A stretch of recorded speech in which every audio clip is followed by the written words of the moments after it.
will say we don't have a budget for a solution. Yeah, but you do have a budget from the problem's consequences. So in this particular case, there is obviously a proof that those problems are caused by lubrication. But as you said, we come to the syndrome that we don't do the wide investigation. So somebody did a primary part of investigation. Yes, I know the root cause. Yes, it's lubrication. Bang. We know who's guilty. Now, how much does it cost? At one occasion, it was a really funny story because I was told that this problem that happened yesterday, it's just $100 because that's the cost of the bearing. Yeah. So you know how crazy that is. Little by little, we did the homework completely. The total cost was $120,000. Yeah. So of course, if you come with $100 to anyone to give you a budget and support for the solution, you ain't gonna get it. Yeah. Because those are false numbers. Not almost nothing was taken in consideration. But when you see what is the real consequence, then this is the number and this is the story that should be out there looking for support. Because really, we all human. If you describe me a problem and it doesn't really touch me too much, why would I look for a solution if I don't see it as a problem? Yeah. That's a simple human behavior. So representing it in a real shape and a real magnitude, it's critically important.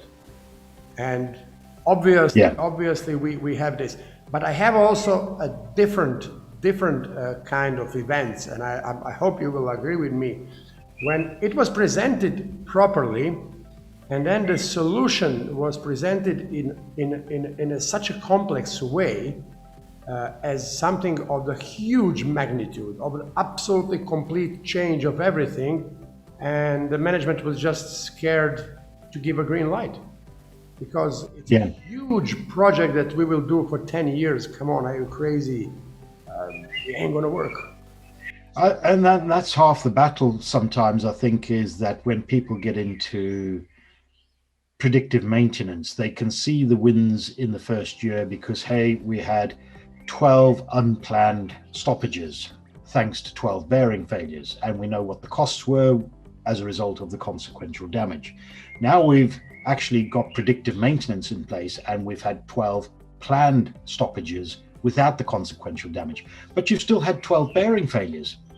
Exactly. And that's where being proactive, root cause focus, fight the FLAB. Yeah, so please tell me what is FLAB. Should we keep that for the next session?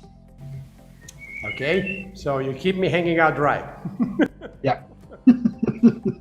But hang on a second, allow me to mention copyright to Drew Troyer. Okay. So yes, I think we explained this problem, and that happens very often, and it's a huge obstacle to real solutions, because we have so many engineers that are not well trained in economics, and engineers are usually very humble people, and they don't try to be extroverted very much. But there are moments when you really need to be a guy who shouts and who talks, and because otherwise you never get a solution.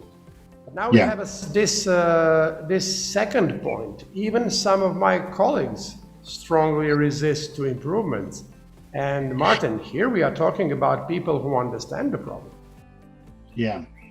Well, let's talk about FLAB, because, as I say, I must copyright Drew Troyer. He created the phrase, I guess, which is an acronym for fasteners, lubricants, alignment, and balance. All of our key root causes that lead to failure.